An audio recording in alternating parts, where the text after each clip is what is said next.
Hey, it's Kate with WTI, and if you're looking for a simple, fast, efficient way to make coffee in the mornings, you have to check out this Keurig K-Slim coffee maker.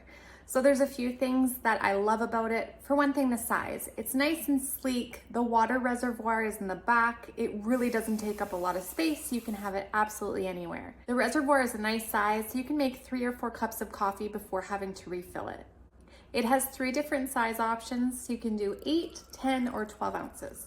Super simple to use. You just pop in your K-cup, select your size, and press the big K. There's also a cold brew setting.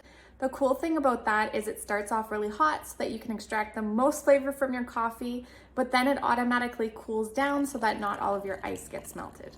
The tray at the bottom is removable, so if you want to put in a larger travel cup, you can do that too. Another super cool thing is that you don't have to wait for the water to heat up. It is always ready to go. That's a huge selling feature for me. So whether you use this daily or just when you're in a rush, I think you'll really like it. It's become a staple in our house, and that's my point of view.